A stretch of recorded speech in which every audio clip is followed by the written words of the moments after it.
ಮಟ್ಕಾ king pin ಮಟ್ಕಾ ಅಶ್ವತ್ಥಪ್ಪ ಬಂಧನ. ಪಾವಗಡ ತಾಲೂಕಿನಲ್ಲಿ ಮಟ್ಕಾ ದಂಧೆಯನ್ನ ನಿರಂತರವಾಗಿ ನಡೆಸಿಕೊಂಡು ಬರುತ್ತಿರುವ ಪಾವಗಡ ಪಟ್ಟಣದ ಮಟ್ಕಾ ಕಿಂಗ್ ಪಿನ್ ಮಟ್ಕಾ ಅಶ್ವತ್ಥಪ್ಪ ಪಟ್ಟಣದಲ್ಲಿ ಇರುವ ಪೊಲೀಸ್ ಸ್ಟೇಷನ್ನಲ್ಲಿ ಕೇಸ್ ದಾಖಲೆಯಾಗಿರುತ್ತದೆ.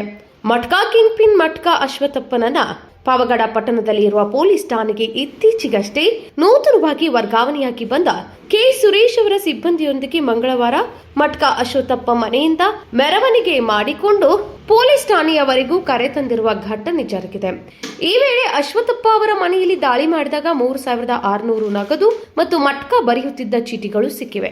ಇದೇ ವೇಳೆ ಶಿಲ್ಪಾ ಎಂಬ ಮಹಿಳೆಯನ್ನು ಸಹ ಪೊಲೀಸರು ಬಂಧಿಸಿದ್ದಾರೆ. ಪಾವಗಡ ತಾಲೂಕಿನಲ್ಲಿ ಮಟ್ಕಾ ದಂಧೆಯನ್ನ ನಿರಂತರವಾಗಿ ನಡೆಸಿಕೊಂಡು ಬರುತ್ತಿದ್ದ ಅಶ್ವತ್ಥಪ್ಪ ನನ್ನ ಈಗಾಗಲೇ ಹಲವು ಬಾರಿ ಬಂಧಿಸಿದ್ದು ಮತ್ತು ಗಡೀಪಾರು ಸಹ ಮಾಡಲಾಗಿತ್ತು. ಆದರೂ ಸಹ ಈತ ಯಾರಿಗೂ ಹೆದರದೆ ಪೊಲೀಸರಿಗೂ ಬೆದರದೆ ತನ್ನ ಈ ಒಂದು ಅಕ್ರಮ ದಂಧೆಯನ್ನ ನಿರಂತರವಾಗಿ ನಡೆಸಿಕೊಂಡು ಬರುತ್ತಿದ್ದ.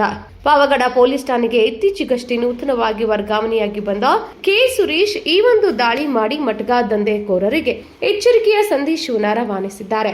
ಆಧುನಿಕ ತಂತ್ರಜ್ಞಾನ ಮೊಬೈಲ್ ಬಂದಾಗಿನಿಂದ ಮಟ್ಕಾ ದಂಧೆಯನ್ನ ಮೊಬೈಲ್ ಮೂಲಕವೇ ಈ ಮಟ್ಕಾ ಕಿಂಗ್ ಪಿನ್ ಅಶ್ವತ್ಥಪ್ಪ ನಡೆಸಿಕೊಂಡು ಪೊಲೀಸರಿಗೆ ಚಳ್ಳಿಯನ್ನು ತಿನ್ನಿಸುತ್ತಿದ್ದ ಎನ್ನಲಾಗಿದೆ.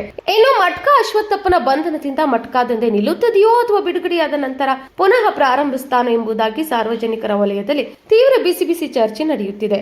ಏನೇ ಆಗ್ಲಿ, ಈ ಒಂದು ದಾಳಿ ಉತ್ತರ ಕುಮಾರನ ಪೌರುಷದ ಹಾಗೆ ಇರದೆ ನಿರಂತರವಾಗಿ ಮಟ್ಕಾ ದಂಧೆಯನ್ನ ಮಟ್ಟ ಹಾಕಬೇಕೆಂದು ಸಾರ್ವಜನಿಕರು ಪೊಲೀಸ್ ಇಲಾಖೆಯನ್ನ ಒತ್ತಾಯಿಸುತ್ತಿದ್ದಾರೆ. Shivanand, empower news, Pavagada.